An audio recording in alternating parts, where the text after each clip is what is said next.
انہا ستکون فتنۃ، ان قریب ایک بہت بڑا فتنہ رونما ہوگا۔ حضور نے خبر دی فتنے کی۔ حضرت علی فرماتے اس پر میں نے عرض کیا، میں نے عرض کیا من مخرج منہا یا رسول اللہ، اے اللہ کے رسول اس سے نکلنے کا راستہ کون سا ہوگا؟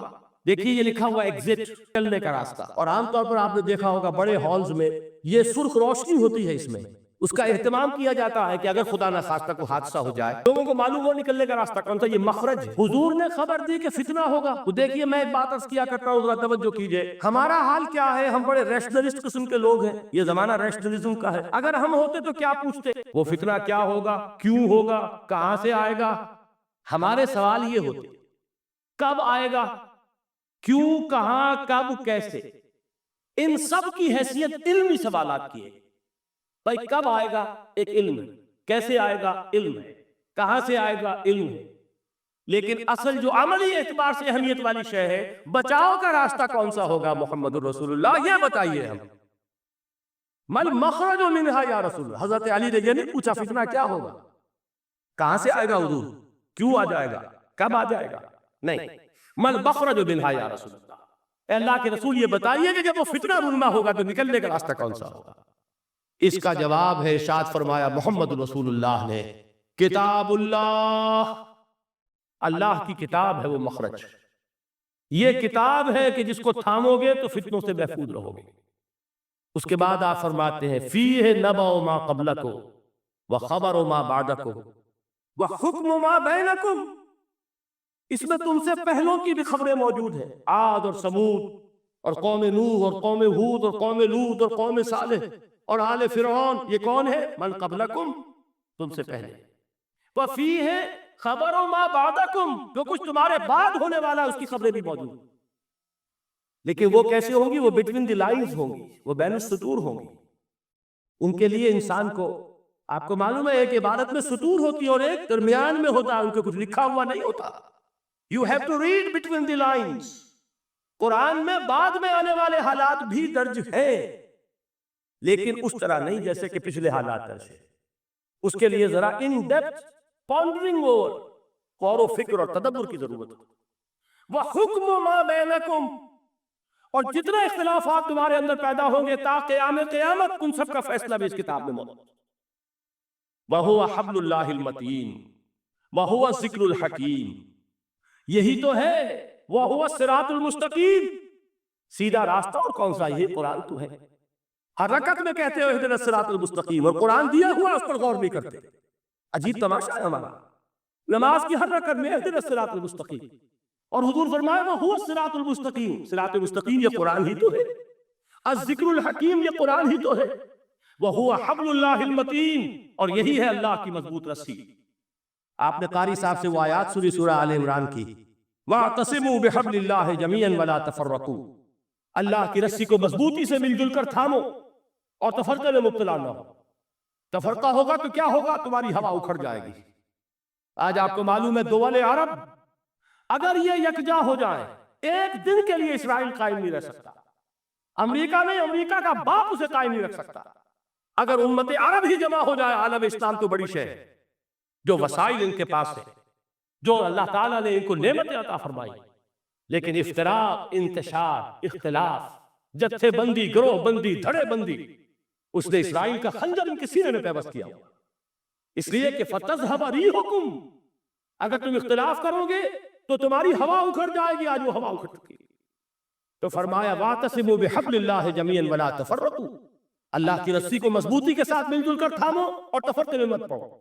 حضور فرما رہے ہیں وہ اللہ کی رسی کون سی؟ ہوا حبل اللہ المتین، یہی قرآن ہے اللہ کی مضبوط رسی۔ علامہ اقبال نے کیا خوب کہا ہے، علامہ اقبال نے قرآن اور حدیث کے حقائق کو جس طریقے سے اشعار کا جامع پہنایا ہے، وہ تو خود کہتے ہیں گوہر دریائے قرآن سفتام، میں نے قرآن مجید کے دریا سے موتی نکال کر اپنے اشعار کے اندر میں نے چن دیے ہیں، میرا کام اور کچھ نہیں ہے۔ موتی کوئی بھی غواص پیدا نہیں کرتا، دریا کی گہرائی سے نکال لاتا ہے۔ یہ میری حکمت نہیں ہے جو میرے اشعار میں ہے، یہ میں نے قرآن مجید کے دریا میں غوطہ زنی کر کے اس سے یہ موتی نکالا۔ گوہر دریائے قرآن سفتام۔ اب دیکھیے اسی حدیث کے اس ٹکڑے کو کیسے شعر میں لائے ہیں، از یک آئینی مسلمان زندہ است، پے کرے ملت سے قرآن زندہ است۔ مسلمان کی زندگی تو ایک آئین کے بدولت ہے، یہ آئین قرآن، جو کہا تھا کبھی قائد اعظم مرحوم نے جب پوچھا گیا تھا کہ آپ کے پاکستان کا دستور کیا ہوگا، کیا فرمایا تھا یاد کیجئے کہ ہمیں کسی نئے دستور کی ضرورت نہیں، ہمارا دستور 1400 برس پہلے طے ہو چکا ہے۔ یہ ہماری بدقسمتی ہے جو کچھ کہا تھا قائد اعظم نے کہ God has given us a golden opportunity to prove our worth as architects of a new state, and let it not be said that we didn't prove equal to the task۔ میں معذرت کے ساتھ عرض کروں گا کہ واقعہ یہ ہے کہ ہم اس کے ایکول ٹو دی ٹاسک ثابت نہیں ہوئے۔ قائد اعظم کا دیا ہوا پاکستان آج دنیا میں موجود نہیں ہے، اس کا ایک حصہ اپنے نام سے دستبردار ہو کر بنگلہ دیش بن چکا ہے، اس نے اپنی تاریخ کو خیر بات کہہ دیا، حالانکہ مسلم لیگ کی جنم بھومی ڈھاکہ ہے، 1906 میں ڈھاکہ میں مسلم لیگ نے جنم لیا تھا، اور اگر وہ صرف ہم سے علیحدہ ہوتا یا گہرا صدمہ ہوتا، لیکن یہ کہ اس نے جب نام بدلا ہے در حقیقت اس نے اپنے تاریخ سے اپنے پس منظر سے استعفیٰ دیا۔ یہ ہمارا دوہرا ہمارے لیے صدمے کی بات ہے۔ کیا 2 یمن موجود نہیں؟ ان میں سے کوئی ایک بھی اپنا نام چھوڑنے کو تیار ہو؟ کیا 2 جرمنی دنیا میں موجود نہیں؟ کوئی ایک بھی ان میں سے اپنا نام چھوڑے گا؟ کیا 2 کوریا نہیں؟ 2 ویتنام نہیں؟ تو کیا 2 پاکستان نہیں ہو سکتے تھے؟ ہو سکتے تھے۔ میں یہ کہا کرتا ہوں کہ یہ گہرا صدمہ ہے علیحدگی، اور دوہرا صدمہ ہے، اور اس سے کہیں زیادہ بڑا کہ انہوں نے اپنا نام بدل دیا، اپنی آئیڈینٹی چینج کر دی، انہوں نے وہ نام اپنے ماتھے سے اتار کر اور خلیج بنگال کے اندر دبو دیا۔ یہ بہت بڑی سزا ہے جو ہمیں ملی ہے۔ کیوں ملی ہے؟ کہ ہم نے 25 برس تک اس قائد جس کو کہا تھا کہ وہ ہمارا آئین ہے، اس کو آئین نہیں بنایا۔ ہم نے دنیا کے سامنے جھولیاں پساری، ہم نے طرح طرح کے نظاموں کو آزمایا، لیکن اس قرآن کی طرف پیش قدمی نہیں کی۔ اللہ تعالیٰ ڈھیل دیتا ہے لیکن سزا بھی بہت سخت ہوتی ہے۔ ان بطش ربک لشدید، وہ ہم پر کوڑا برسا ہے۔ تاریخ انسانی کی عظیم ترین شکستوں میں سے ایک شکست ہے کہ جو ہمارے ماتھے پر کلنگ کے ٹیکے کی طرح موجود ہے۔ اللہ کرے کہ آئندہ یہ تاریخ اپنے آپ کو نہ دہرائے، لیکن میں عرض کر دیتا ہوں آپ سے، جو ہمارے الیکشن ہیں، جو ہمارا طرز عمل ہے، جو ہمارے لیل و نہار ہے، جو ہمارا انداز ہے، اللہ کے دین کا استہزاء اور تمسخر، جس طرح اللہ کے ساتھ مذاق ہم کر رہے ہیں، اس کا شاید اس سے بھی کہیں زیادہ برا نتیجہ نکلے۔ اللہ مجھے اور آپ کو اور ارض مقدس پاکستان کو اس انجام سے بچائے، لیکن اس کے لیے کام کرنا ہوگا۔ صرف کہنے سے بات نہیں بنے گی، کمر کسنی ہوگی، ہمت جو ہے پھر انسان کو اثر نو، ایک نئی تعمیر، ایک عزم، ایک ہاتھ میں قرآن اور ایک میں تلوار لے کر یہ امت پھر دوبارہ میدان میں آئے۔ بہرحال عرض یہ کرنا تھا، اقبال کہتا ہے از یک آئینی مسلمان زندہ است، پے کرے ملت سے قرآن زندہ است، ماں ہما خاک و دل آگاہ اوست، اعتصامش کن کہ حبل اللہ پوست۔ تامو اس کو مضبوطی کے ساتھ، حبل اللہ یہی قرآن ہے، یہ یک آئینی اور پے کرے قرآن کی زندگی، پے کرے ملت کی زندگی جو ہے اس قرآن کی بدولت ہے۔ تو حضور نے کیا فرمایا؟ فتنے سے بچنے کا راستہ کون سا ہے؟ کتاب اللہ فیہ نبأ ما قبلکم وخبر ما بعدکم وحکم ما بینکم وہو الصراط المستقیم وہو حبل اللہ المتین وہو الذکر الحکیم۔ ایک 3 جملے اور سن لیجئے۔ هو الذی لا یشبع منہ العلماء ولا یخلق عن کثرت الوقت۔ یہ قرآن وہ شے ہے جس سے اہل علم کبھی سیر نہ ہو سکیں گے۔ ولا تنقضی عجائبہ، اس کے عجائب کبھی ختم نہیں ہوں گے۔ یہ ہیروں کی وہ کان نہیں ہے کہ جو کبھی خالی ہو جائے کہ سارے ہیرے نکل چکے ہیں، اب مزید ہیرے نہیں ہیں، نہیں، علم اور حکمت کے ہیرے اور ہدایت اور حکمت کے موتی اس میں سے ابد الآباد تک نکلتے رہیں۔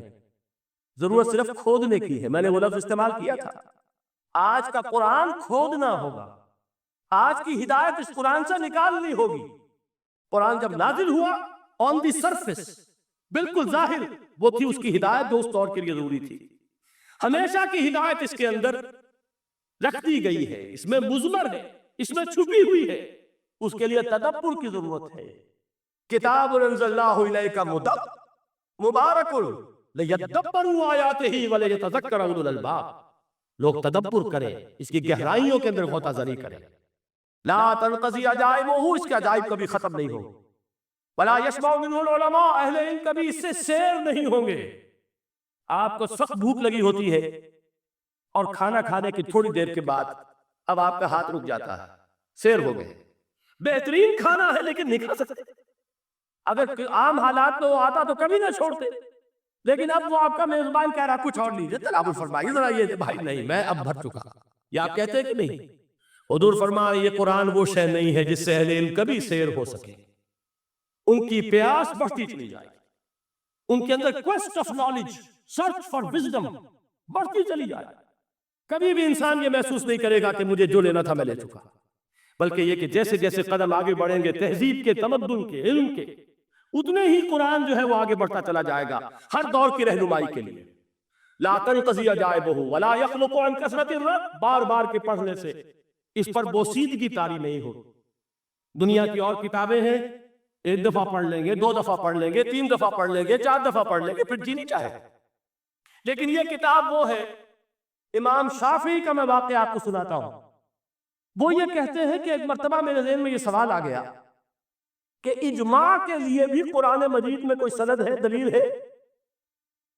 سب مانتے ہیں کہ اجماع جو ہے سورس ہے قرآن کے اسلامی قانون کی، جس پر کہ امت کا اجماع ہو جائے۔ تو کہتے ہیں میں نے 300 مرتبہ قرآن پڑھا اول سے آخر تک، صرف اس دلیل کی تلاش، 300 مرتبہ مجھے نہیں ملی، 301 کی مرتبہ جب پڑھ رہا تھا مجھے روشنی مل گئی۔ وہ یبتغی غیر سبیل المومنین کے جو الفاظ آئے ہیں، نولیہ ما تولی ونصلہ جہنم، جو کوئی شخص مسلمانوں کے راستے کو چھوڑ کر کوئی اور راستہ اختیار کرے گا ہم اسے اسی کے حوالے کر دیں گے اور جہنم میں پہنچا دیں گے۔ معلوم ہوا مسلمانوں کا جس پر اجماع ہو جائے اس کو بھی ایک سند حاصل، یہ مسلمانوں کا مجمع علیہ ایک راستہ ہے، اس کو بھی ایک سند اور دلیل کی حیثیت حاصل۔